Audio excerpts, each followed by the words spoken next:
Telangana rising global సమ్మిట్ని నిర్వహించబోతుంది. మరి దీనికి మోదీని ఆహ్వానించింది ప్రభుత్వం. మరి ఈ సమ్మిట్కి మోదీ వస్తారా రారా? మరి గతంలో కూడా విశాఖపట్నంలో గ్లోబల్ సమ్మిట్ జరిగింది. అంటే గురు శిష్యులు ఇద్దరు పోటీ పడుతున్నారు అనుకోవచ్చా సార్? ఖచ్చితంగా చంద్రబాబు నాయుడు ఏం చేస్తున్నాడు, రేవంత్ రెడ్డి కూడా ఏం చేస్తున్నాడు. ఇద్దరు కూడా పెద్ద ఎత్తున హైప్ క్రియేట్ చేస్తున్నారు.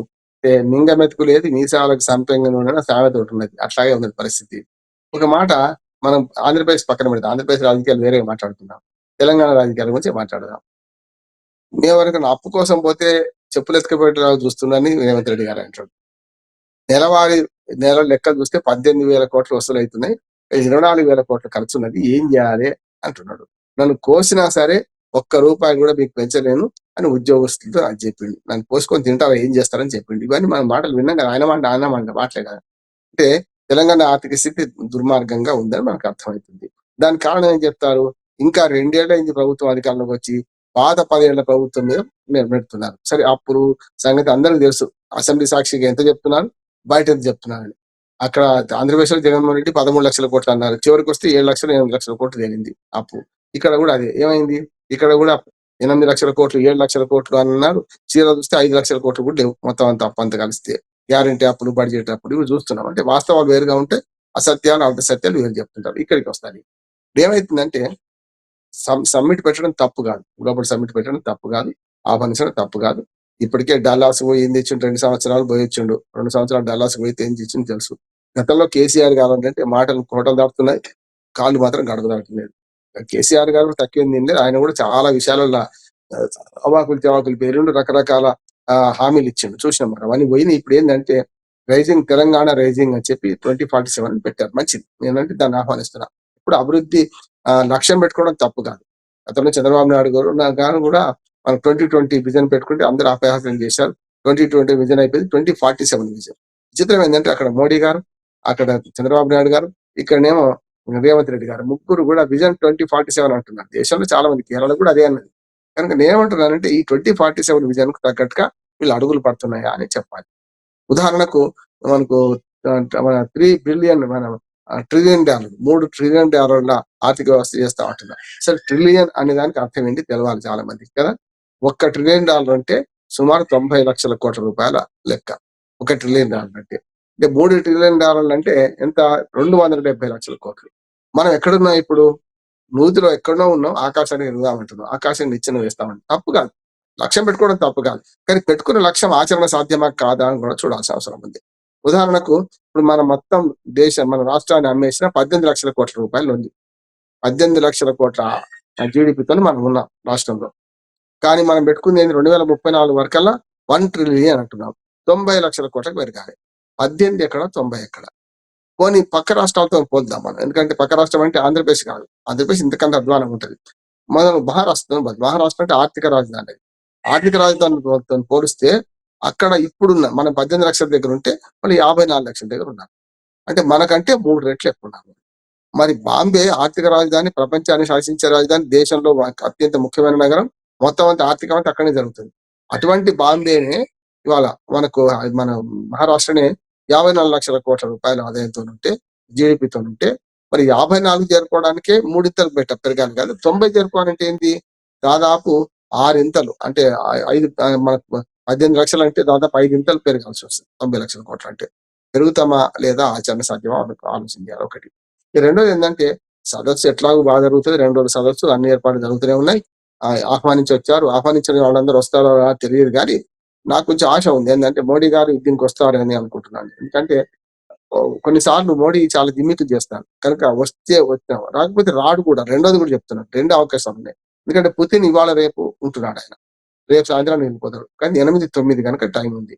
కానీ ఆహ్వానం లేట్ గా ఇచ్చారని నా ఉద్దేశం. రేవంత్ రెడ్డి గారు చేసింది ఆహ్వానం ఏంటంటే నిన్న పోయి లేట్ గా ఇచ్చారు.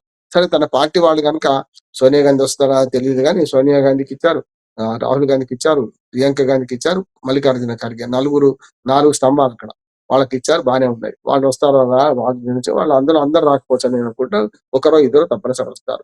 రెండోది, మోడీ గారికి ఇచ్చిన ఆహ్వానంతో పాటు కొంచెం కొండి కూడా, ఒక పింఛింగ్ మాట కూడా అని చెప్పాడు. చెప్పినా అంటున్నాడు, అన్నాడు ఆడనే తెలియదు. లోపలికి వెళ్ళాక ఏం జరిగిందో మనకేం తెలుసు. కనుక బయట మాత్రం ఏమంటున్నాడంటే, ముఖ్యమంత్రిగా మీరు, గుజరాత్ ముఖ్యమంత్రిగా మీరు ఉన్నప్పుడు మీరు మన్మోహన్ సింగ్ గారు మీకు సహాయం చేసిండు, సహకారం అందజేసిండు. అట్లే మీరు నాకు అప్పచెప్పండి. అప్పుడు నాకు కూడా సహకారం ఇస్తే మంచి పని చేస్తున్నాను. అంటే నేను దీన్ని ఇంకొక రకంగా జోక్‌గా చెప్తున్నానమ్మా. అది అది మామూలుగా హాస్యానికి చెప్తున్నాను. నిజమే. మన్మోహన్ సింగ్ గారు పార్టీలకు అతీతంగా ఆయన బీజేపీ అయినా సరే, ఈయన కాంగ్రెస్ అయినా సరే ఒక ఆర్థికవేత్తగా గుజరాత్ బాగా ఎదగాలి. గుజరాత్ ఎదిగితే మన దేశం కూడా ఎదుగుతుందనే మంచి ఉద్దేశంతోని అక్కడికి డబ్బులిచ్చారు. ఒప్పుకుంటా. కానీ అట్టిస్తే ఏమైంది? ప్రధానమంత్రి ఆయన పోయి ఈయనొచ్చిండు కదా! అంటే అసలు మోడీ పదవికి ఎసరు పెడతాడు ఆయన రేవంత్ రెడ్డి. అంతే కదా! ఇప్పుడు అక్కడ ఉదాహరణ ఉంది కదా! 3 సార్లు ముఖ్యమంత్రిగా గుజరాత్ ముఖ్యమంత్రిగా ఆయన ఉన్నాడు. ఆ 3 సార్లు ముఖ్యమంత్రిగా ఉన్నప్పుడు మన్మోహన్ సింగ్ గారే ప్రధానమంత్రి ఇక్కడ. 10 ఏళ్ళు ఈయనే కదా! 12 అంత 3 పేరుకు 3 సార్లే గాని 12 సంవత్సరాలు చేసిండు ఆయన చేసింది. కనుక మరి ఆయన దించేసి ఈయనొచ్చినట్టే మరి మన్మోహన్ సింగ్‌ని ఆగం చేసినట్టే మరి మోడీ ఆగం చేసినట్టే మోడీ కంటే మోడీ జుట్టబుట్టినోడు గనుక మరి రేవంత్ రెడ్డి కూడా ఆ పని చేస్తారని ఆలోచించిననుకోండి మోడీ సమస్య లేదు. రూపాయి ఇయ్యరు. కాదు సరే చూద్దాం బచ్చగాడు కదా చూడ్డానికి భయ్యా అంటున్నాడు కదా! బడే భాయ్ చోడే భాయ్ అంటున్నాడు కదా! అని ఇస్తే మంచిదే. కనుక ఒకటి అట్లా. రెండోది ఏందంటే ఇప్పుడు ఏదైతే ముఖ్యమంత్రులను కూడా ఆహ్వానిస్తా అంటున్నాడు. మరి చంద్రబాబు నాయుడు కూడా ఆహ్వానించిండా? చంద్రబాబు నాయుడుని ఆహ్వానించాలంటే మరి ఎవరిని పంపుతున్నాడు? ఈ 3 రోజులు జరగాలి. అసలు విడిచిపెట్టి ఏం చేస్తున్నాడు ఇప్పుడు? ఏది పంచాయతీ ఎన్నికలను ప్రచారం చేసుకోవడానికి మనం పరోక్షంగా అంటే ప్రచారం అదే చల్లకొచ్చి ముంత వేసినట్టు అన్ని చెప్తున్నాడు. చల్లకైతే పోతున్నాడు. అంటే ఇప్పుడు చూస్తున్నాం ఇవాళ ఆదిలాబాద్ జరిగింది. నిన్న హుస్నాబాద్ జరిగింది. మొన్న ఒకనాడు అటు మధురలో మన మన అటు పోతే మనకు మక్తల్లో జరిగింది. ఇవన్నీ చూస్తున్నాం. ఈ సభలు మనకు ఒక రకంగా చెప్పిన ఎన్నికల నిబంధనల విరుద్ధమైనా సరే పట్టణంలో పేరు పెట్టి గ్రామాల్లో అది లేదని చెప్పి చేస్తున్నారు. చేయని నాకు నష్టం ఏంటి? ఎట్లాగో ప్రజలు తెలుస్తారు కదా! కానీ ఇప్పుడు ఆ సభల పేరు మీద తిరుగుతున్నాడు. మరి ఇక్కడనేమో సదస్సు జరుగుతున్నది. ఈ సదస్సులు ఏం సాధిస్తారు అంటే కొండంద కనబడతారా? లేకపోతే నిజంగానే వస్తాయా అంటే గతంలో అనుభవాలు ఉన్నాయా మనం? ఉదాహరణకు చంద్రబాబు నాయుడు గారు సమ్మిట్ పెట్టేటప్పుడు మాట్లాడాను నేను.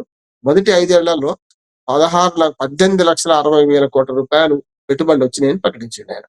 తీరా 5 ఏళ్లలో సాకారమైనయి అంటే 1,62,000 ఎక్కడి 18 లక్షల చిల్లర, ఎక్కడి 1,62,000 చూసినాంగా.